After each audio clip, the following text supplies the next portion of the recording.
you, folks. Thank you to David and to Chris, the brothers Olio. Thank you to John Henry and to Luis, our musicians for tonight. Looking around the room, the professor in me can't help but wonder if my classes would get better numbers if I let people drink in class. If we could advertise that. I know we have some college students here. If you could drink, if you could have a beer during class, would you be more inclined to come and pay attention? Maybe the intention would be there, but once you really get going, I don't know how it would affect our cognitive abilities. But at any rate, Beethoven himself, turns out, was a very enthusiastic drinker. So there you go. There's our thread. Actually, we know that Beethoven was a very enthusiastic drinker because in the early 2000s, some 500 threads of his hair, strands, there you go, were tested forensically. And we found that, we, meaning musicologists, found that there was a concentration of a chemical element with the symbol Pb, lead, of course. And this is now still hotly debated. And of course, it's very hard to posthumously diagnose somebody's maladies 200 years later.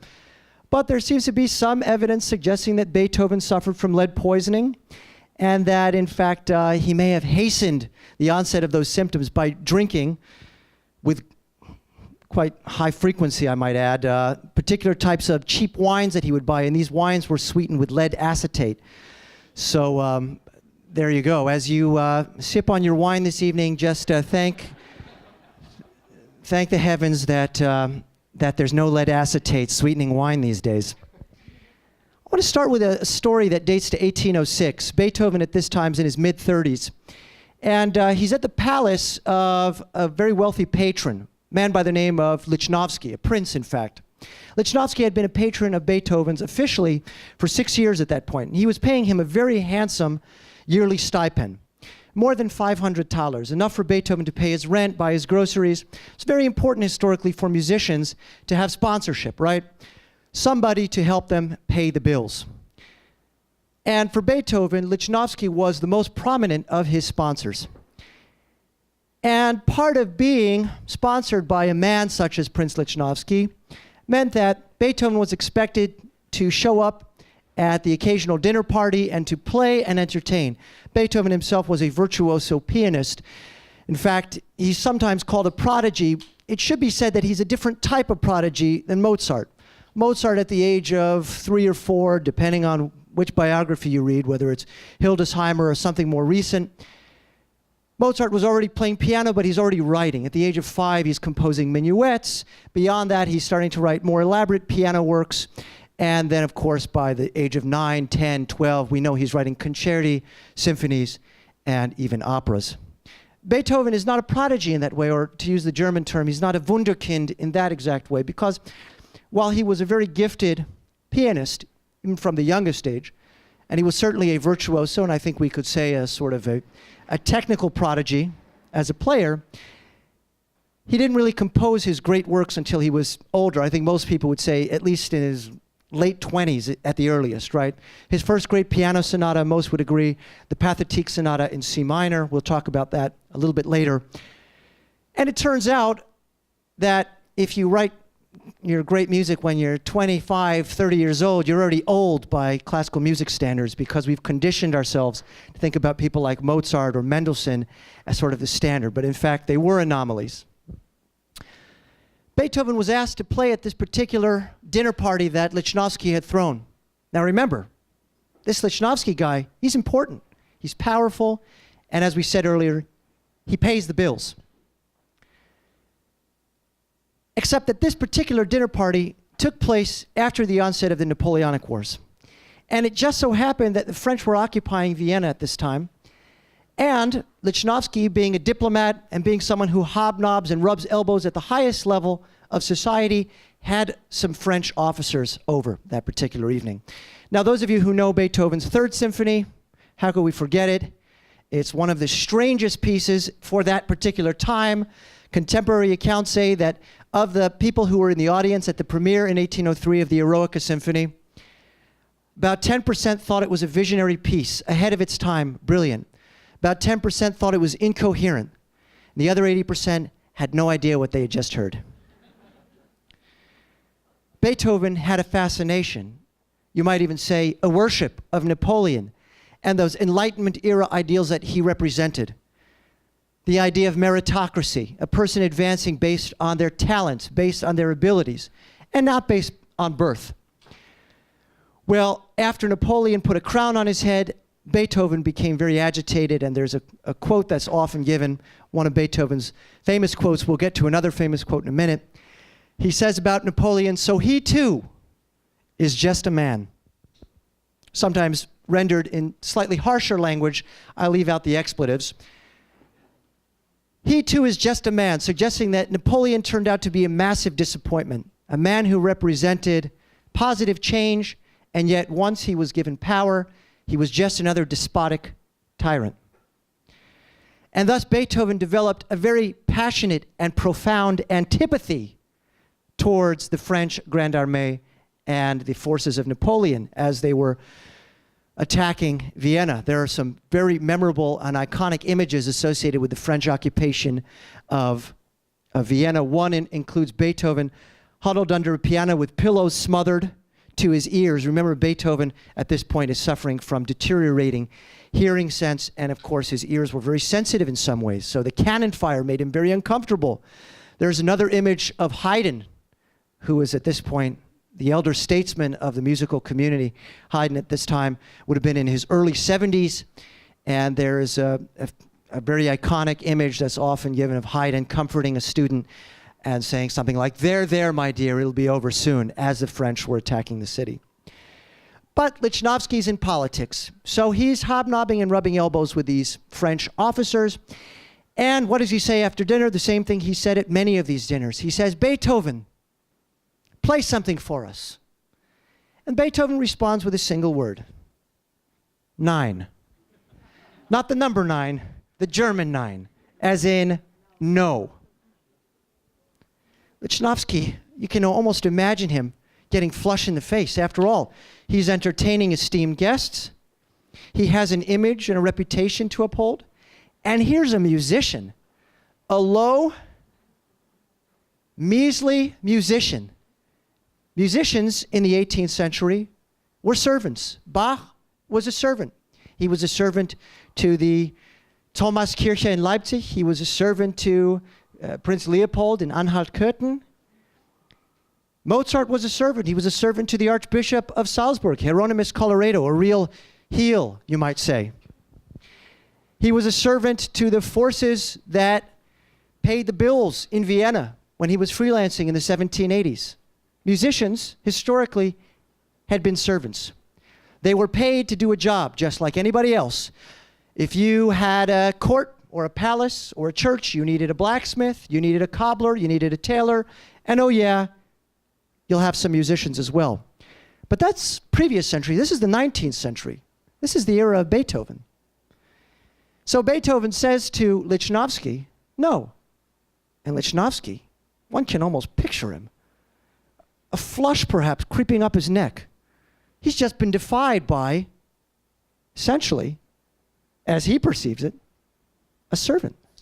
Who is this lowly musician? So what if he's an acclaimed composer?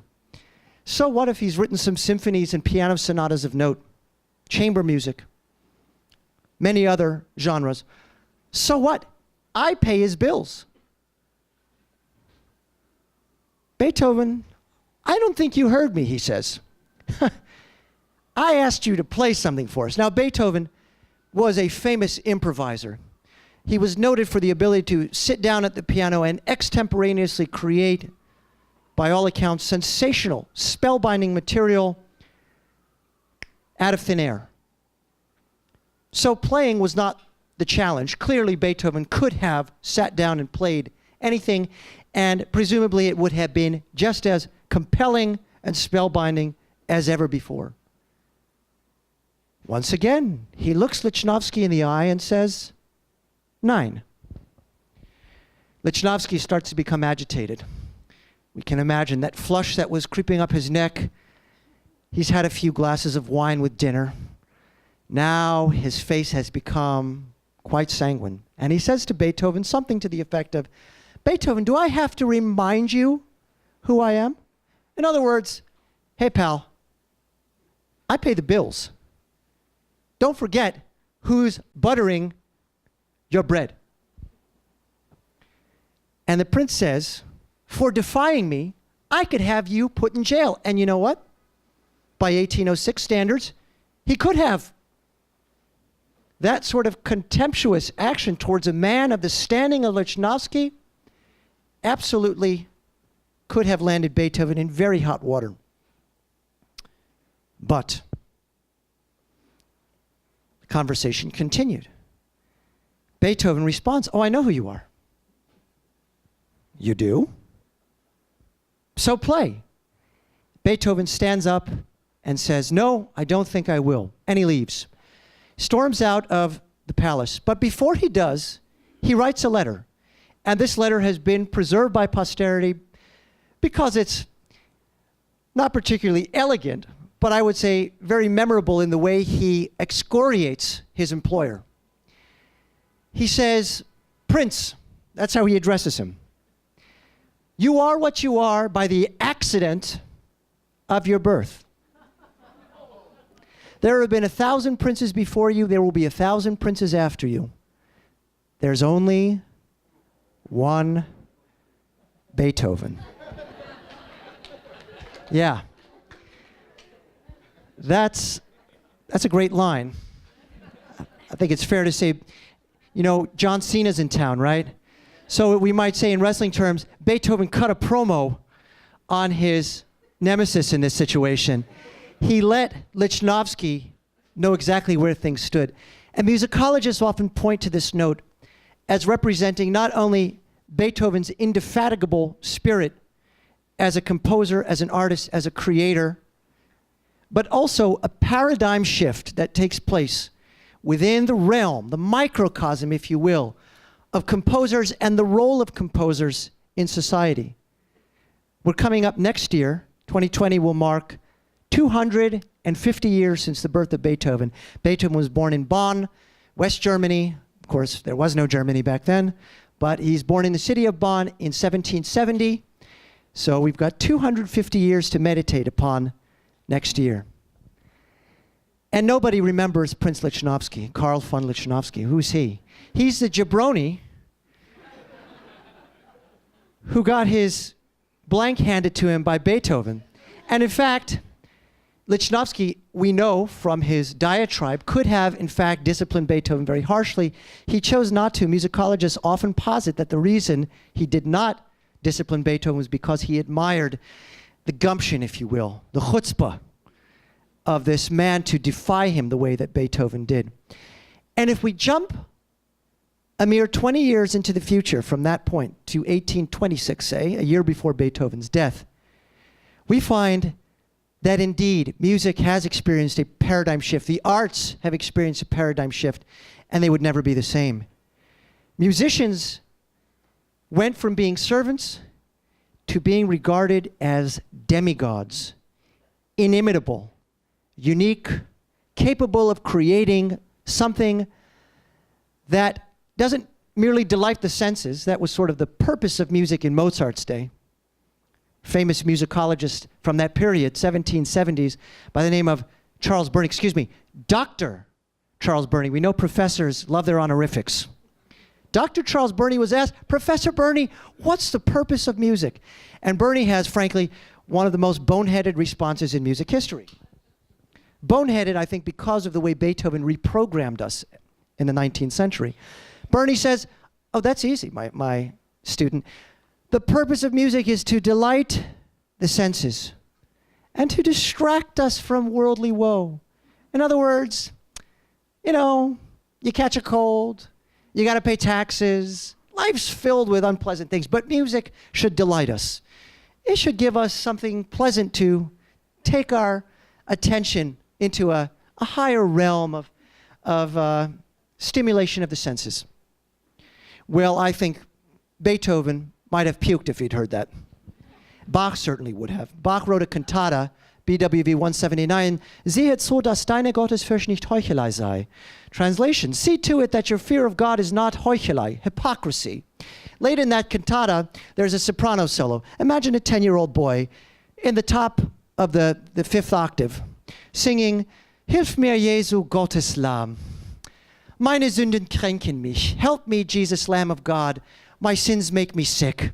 Und sind wie Eiter in Gebeine, they're like pus in my bones. Ich versink in tiefen Schlamm. I am sinking into deep slime. There's Bach in a nutshell.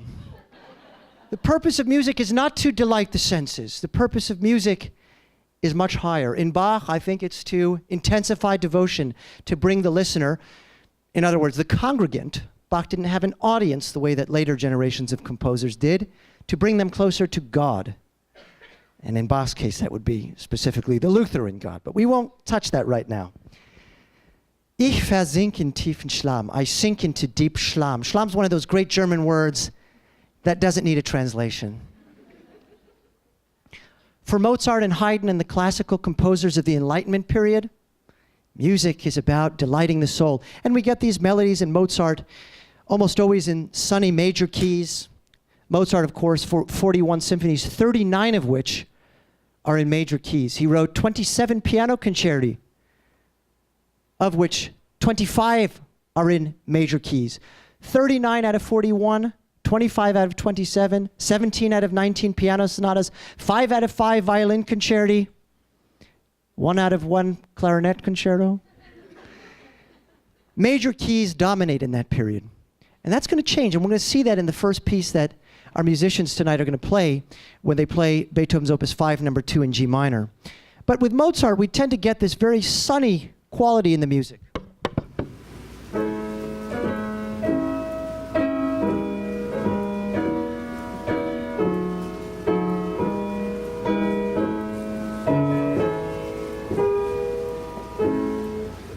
Or perhaps in a faster tempo.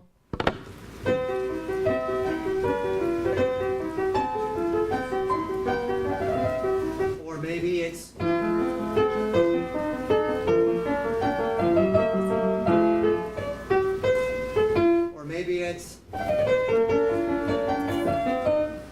We hear a trend here, right? Major keys, one after another. Because music, if its purpose is to delight the ears of the listener, stands to reason, you're going to favor a sound which is going to leave the listener with, to use an anachronistic term from today's parlance, the warm and fuzzies. And major keys do that. Beethoven, of course, one of his signature traits is his embrace of the minor key. And not just minor keys, but minor keys peppered with heavy amounts of dissonance.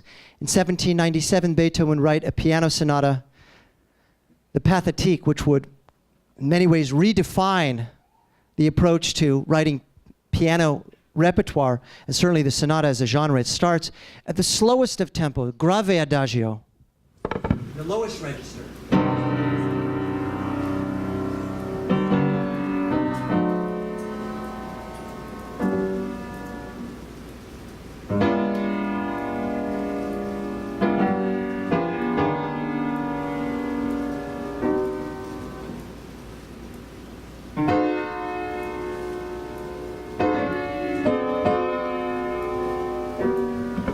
Compare that to, it's not really a fair comparison, is it? But those pieces are separated by just over a decade. It's not a huge chronological swath that separates Beethoven from Mozart. In fact, they were only 15 years apart. Mozart born in January of 1756, Beethoven in December of 1770. So they're not even a generation apart. They could very well have been brothers. And yet, the music sounds so different. In Beethoven, the use of dissonance is remarkable. The use of what we call diminished seventh chords, these very unstable sonorities comprised of interlaced minor thirds.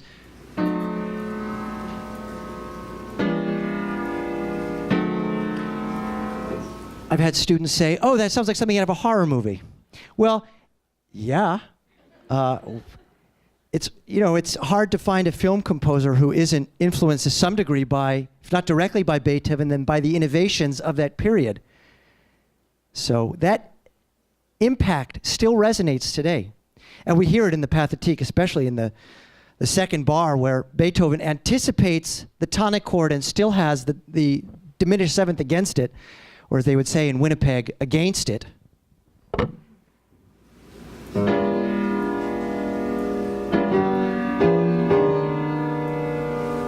chord. When you hear the cello sonata we're going to begin with tonight, Opus 5, number 2, there's a sonority in the very beginning. Opus 5, number 2 actually mirrors the Pathetique in some ways, or I should say anticipates it because it predates it by a year. And you're going to hear some very crunchy, occasionally dissonant sonorities. Beethoven doesn't shy away from them, I think in large part because Beethoven is not writing music primarily to give people the warm and fuzzies. He's interested in expressivity, in doing something new, uncharted territory. And certainly, if you think about it, many of Beethoven's most famous pieces are in minor keys.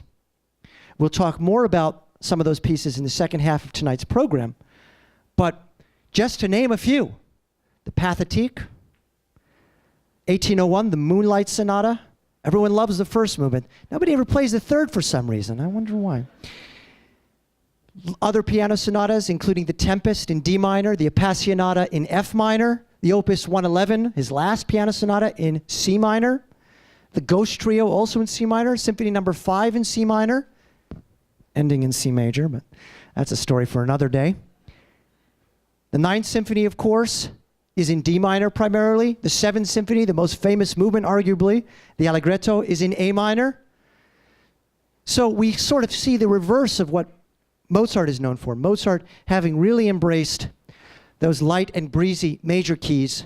Beethoven, there's a dark side there.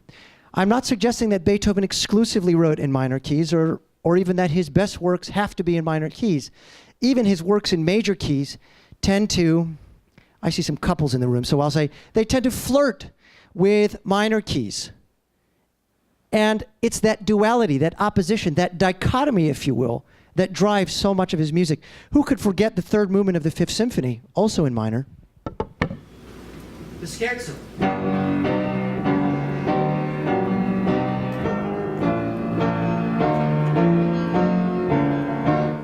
That one, which, if you remember how that movement ends, it ends with just C.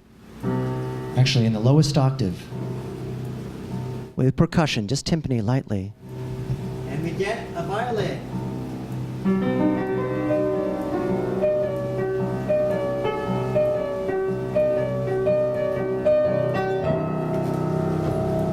We have the shift from this to this. E flat becomes E natural, and all of a sudden the piece is headed for its grand finale.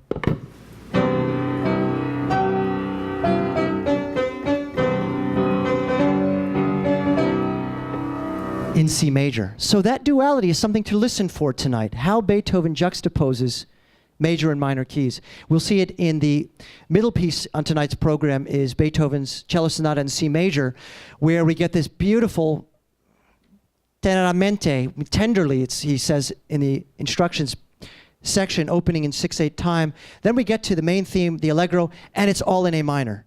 And you think, I thought this piece is in C major. Well, it's that duality. Beethoven loves to engage the listener's ear on this particular issue. And really, if we think about the history of the minor mode, how it was utilized by composers to achieve very specific effects, and not just the minor mode, but specific minor keys. In the Baroque period, music theorists argued that minor keys, the flatter you went, the more despairing it would sound. The darker and the more lamentative and sad and tragic. For Bach, in the St. Matthew Passion, when Jesus is on the cross, and he has Jesus is, by the way, in case you didn't know, Jesus is a bass. He sings in the low register, in case you didn't know. That's a convention. Jesus says, Eli, Eli, lama sabachthani. Translated then into Hebrew, Eli, Eli, lama azavtani.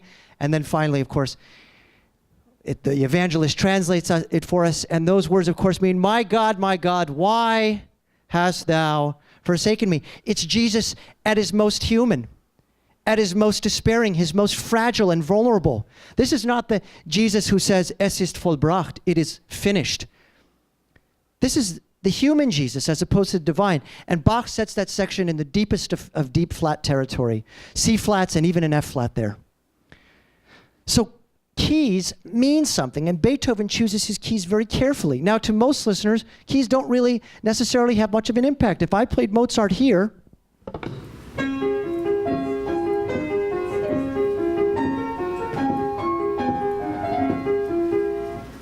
Anyone know what I did?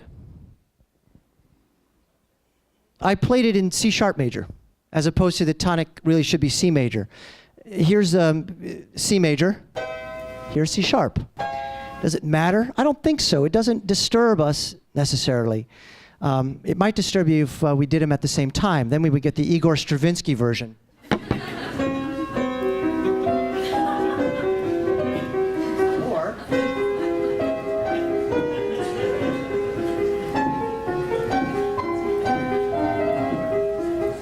I had to think about that one. All right, I'm a musicologist. Thank you. Yes, indeed. Yes. I'm a musicologist who can play a little bit of piano, but I want to introduce two musicians who really, I think, separate the wheat from the chaff when it comes to performance. What they're going to play for you tonight is really pushing the boundaries of virtuosity, especially in the 19th century. And this piece, in fact, this first piece dates from 1796. The Cello Sonata in G minor was written during a trip to Berlin. Beethoven went to Berlin. In fact, he met the King of Prussia at that time. And this wasn't the first time a composer met a Prussian king, of course. Bach had famously met Frederick the Great in 1747. Beethoven meets the king. His name is Friedrich Wilhelm II. And in Berlin at that time, he hears a performance of Handel's Judas Maccabeus, an oratorio by Georg Friedrich Handel. And that particular piece also starts in G minor, the key of tonight's piece, of the first piece, I should say. And it starts with what we call a French overture, something that's characterized by a sort of very severe rhythm, oscillating, or vacillating, I should say, between long notes and short notes. Bam, ba-bam, ba-bam, ba-bam. I think most scholars and musicologists would agree that Handel is buzzing in Beethoven's ears at this point. He clearly is influenced by hearing this performance of Handel's music. You're going to hear that French overture. You're going to hear it in the key of G minor, which I'm not making this up, happens to be, G minor happens to be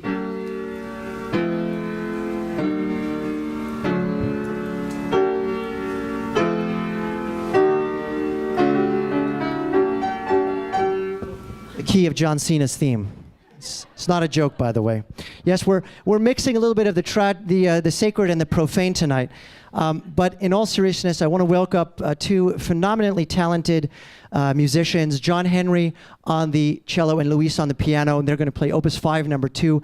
This piece, again, written when Beethoven was about 26 years old, and reflective of his embrace of the minor mode, and also, of course, of this paradigm shift that's taking place in music. We're going to hear things tonight that I think many people, irrespective of your background, would hear. And I think you'd probably think to yourself, you know, that sounds classical, but doesn't really sound like Mozart. It sounds a little bit later. And as listeners, I think this is one of the great empowering skills to develop, to listen to a repertoire, and if you don't know the exact piece, to be able to say, you know what, I don't know what it is, but I think it's Beethoven. And I think after hearing this, you'll hear some signature traits that we've discussed. So please welcome our fabulous musicians for tonight.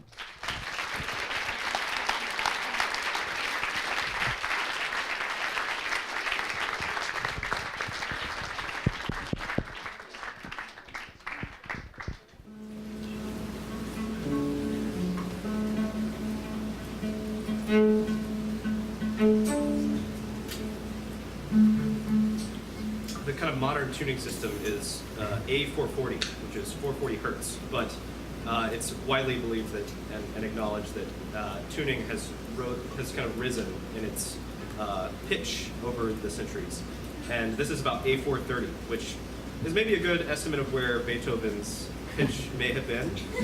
So have to do a little retuning. There are a lot of variables, I think, but steel strings, these are steel strings, changed a lot of the performance kind of tradition. Acoustically, playing in halls, steel strings project better, but there are a lot of reasons for it, I think.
What a pleasure. I mean, we live in a world of instant gratification and endless distraction, and to look around and see so many people focused on such a sublime performance, really first rate by such young guys, it's remarkable, and testifies to the special nature not only of your performance, but of, I think, the folks in the audience today who came out today on a rainy Friday evening to spend time with Beethoven.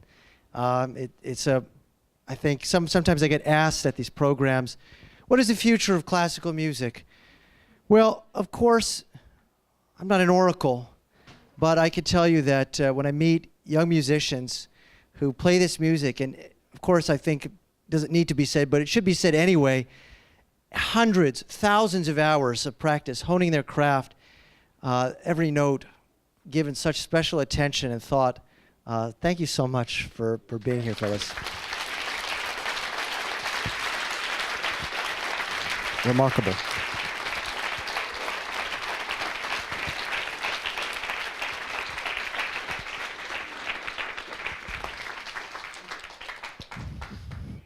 We're going to begin by talking a little bit about what we just heard and connecting the dots. I think it's very important when we listen to music. It requires so much attention to really listen, not to hear, but to listen. And I would suggest that there is a dramatic difference between listening and hearing.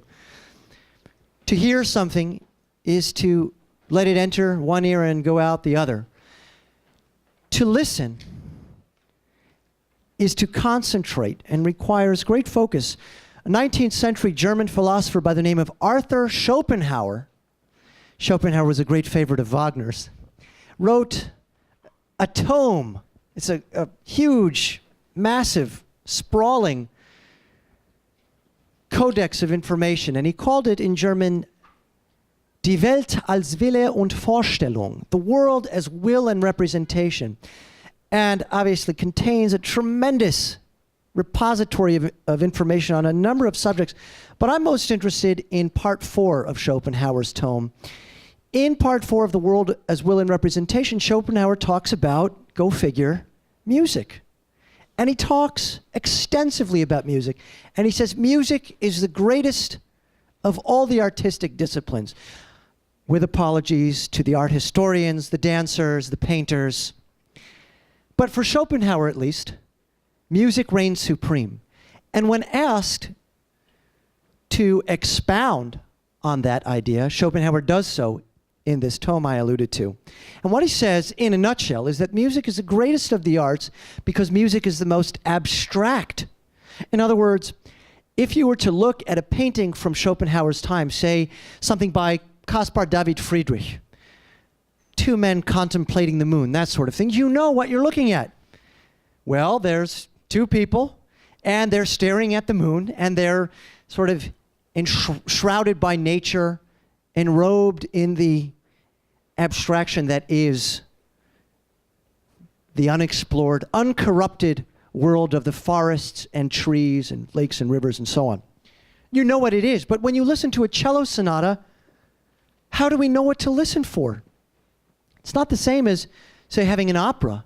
Whether it's Monteverdi or Berg, we get a story, we get characters, we get costumes, we have dialogue, often unfolding in recitative, which I think is a very underrated and overlooked type of singing. And we can connect with it. But what do we think when we listen to a cello sonata? Well, I think that's exactly what Schopenhauer was talking about, is that the very act of listening presents us as audience members with the ability to meditate in a very profound way on sequences of notes, vertical sonorities, horizontal melodies, bass lines, ornaments, embellishments, and so on. And that invites us as listeners to work our very hopefully stimulated imaginations, to imagine any number of things. And Beethoven gives us an awful lot to think about. Let's review a little bit about what we just listened to. The musicians who just played with such aplomb tonight began with Beethoven's Opus 5, number 2, in the key of G minor. And I know it was many notes ago, but if you recall, it did start with sometimes it's interpreted as somber, sometimes dark, sometimes tragic. Sometimes minor keys can sound very intense, stormy. Sometimes we make the mistake of saying that minor keys sound sad. My undergraduates often make that mistake. Oh, I know, professor. Minor keys are sad and major keys are happy. Well, major keys can sound heartbreakingly tragic, and minor keys can sound intensely stormy. See, for example, Beethoven can often use the minor key. I don't think we would describe this as sad.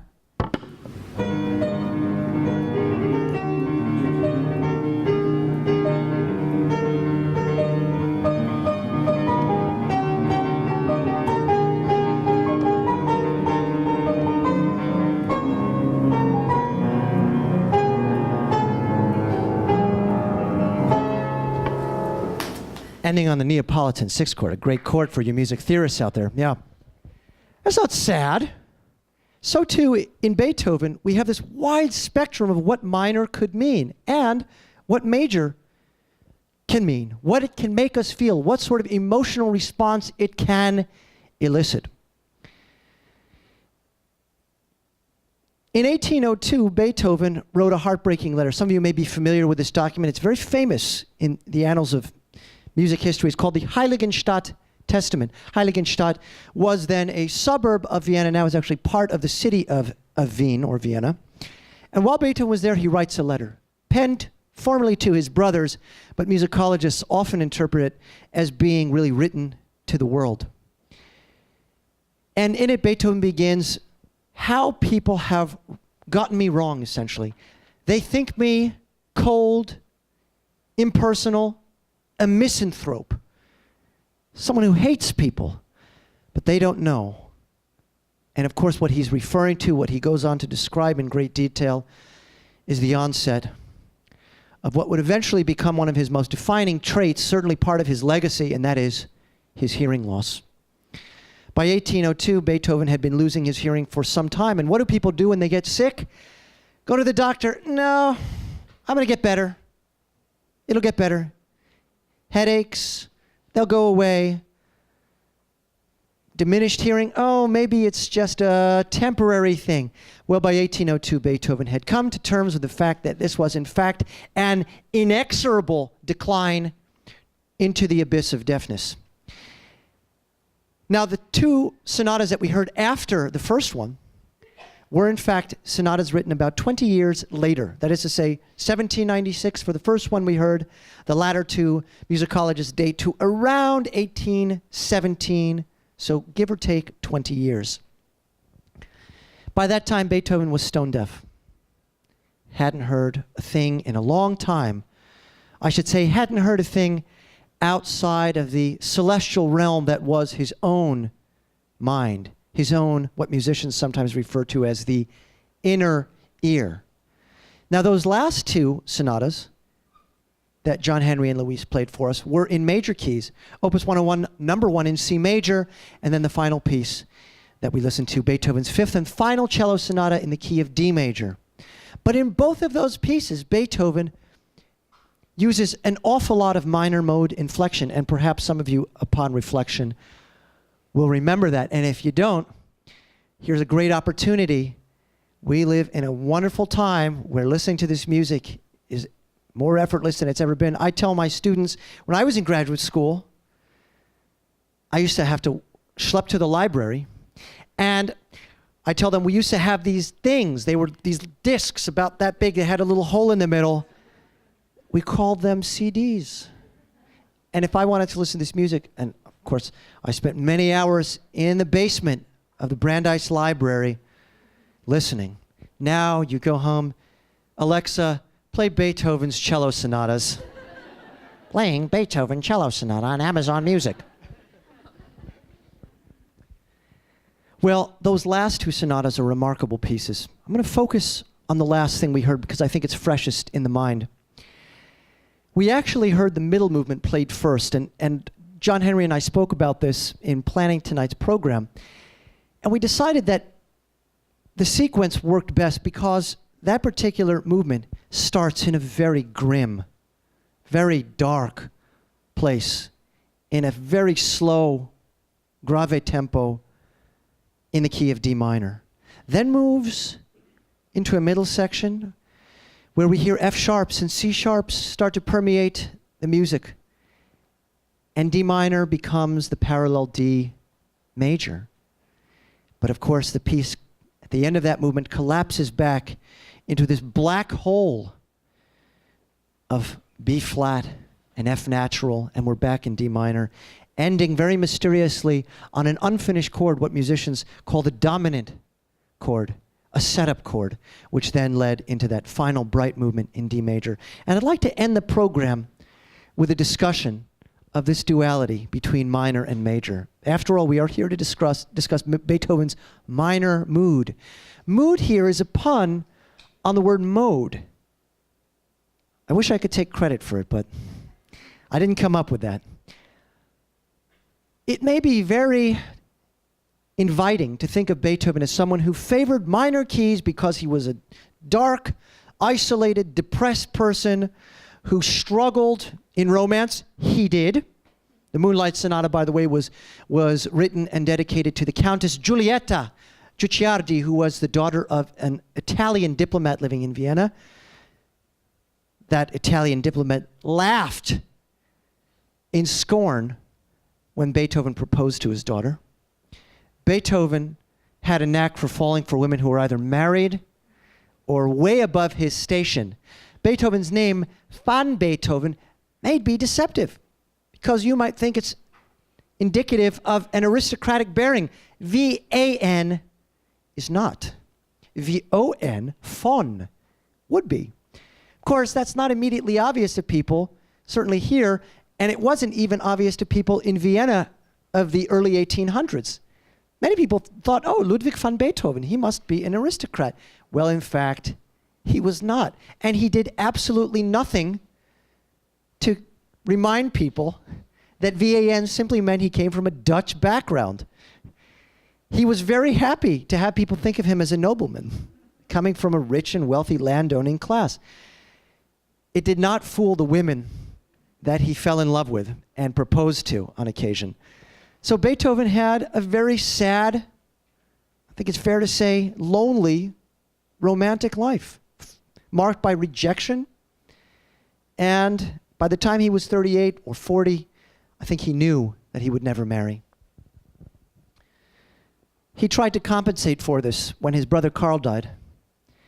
He tried to do this by forcing his sister-in-law to forfeit custody of his nephew. Why on earth, one might think, would a 40-year-old deaf bachelor want to adopt a young boy? Does that sound like a good idea to anyone in this room? Well, it was a terrible idea. In fact, a tragic idea. It caused no end of grief for Beethoven. And for his nephew, Carl, it was even more disastrous. Carl just did not have the musical gift. Now, sometimes my students say to me, "Professor, I'd love to learn piano." And I say, "Great, you should." Reminds me of the story about a guy who breaks his arm and goes to the doctor, and the doctor's putting him in a cast. He says, "Doc, will I be able to play piano?" And the doctor says, "Oh, yeah, sure." And the guy says, "Great, always wanted to play piano." You see, just because you have two working hands doesn't mean you can play piano. And Carl may have had some talent. He was a Beethoven after all, but he could never live up to the impossible standards that Uncle Ludwig held him to. This was compounded by Beethoven's deafness, and of course, the stress, the anxiety weighed heavily on Carl. Eventually, he attempted to take his own life. He failed in doing so. Beethoven, this may be apocryphal, but the story is that Beethoven, when he saw Carl bandaged from the bullet that had ricocheted off his head, he said, "I always knew you were a terrible shot." That story may be apocryphal. There are a lot of stories about Beethoven for which we just don't have any proof. For example, Beethoven's Fifth Symphony, ba-ba-ba-bam. Beethoven was asked about that motif, and he said it was fate knocking at the door. Well, that story comes to us from his secretary, Anton Schindler. Schindler was notoriously untruthful in relating history because he wanted to put himself over. He wanted to make himself seem important. So he invented all sorts of stories that connected him to the maestro.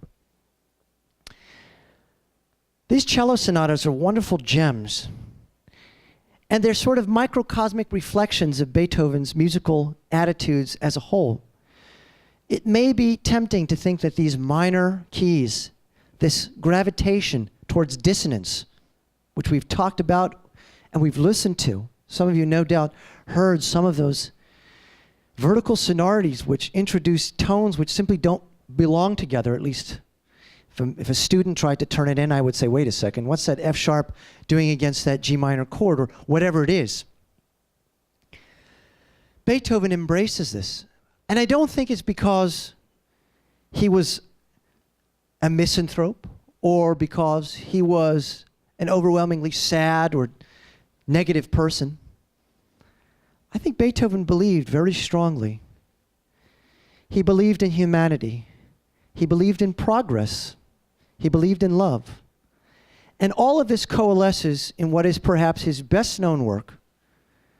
Musicologist John Swafford says that probably half the people on the planet Earth know this melody. It's the melody from the Ode to Joy.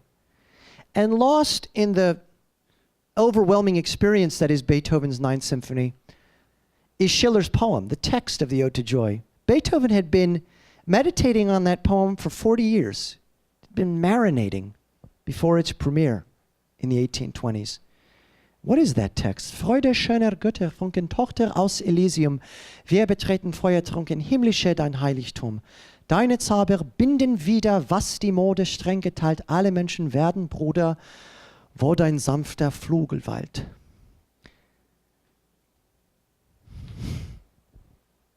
Joy. Joy.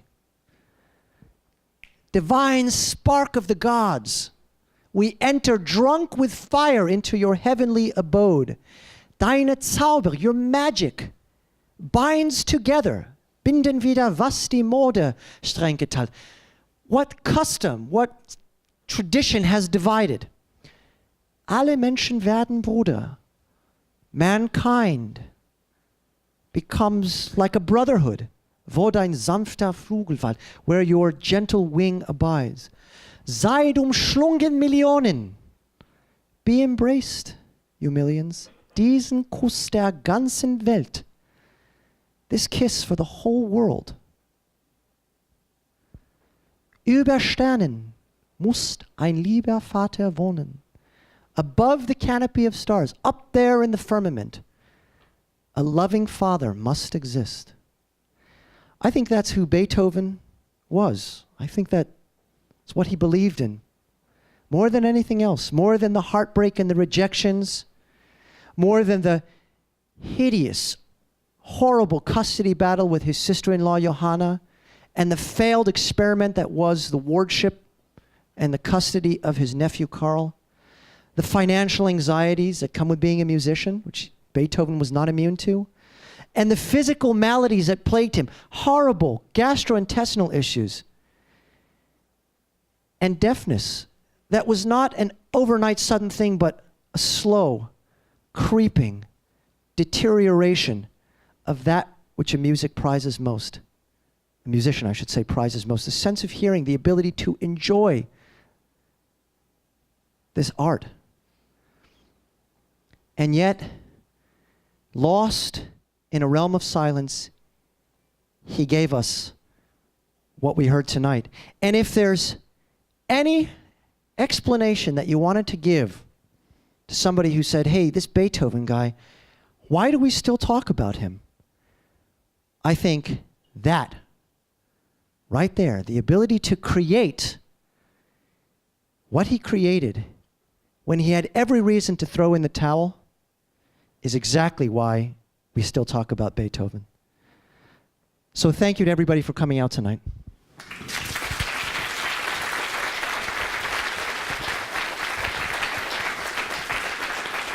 Thank you so much.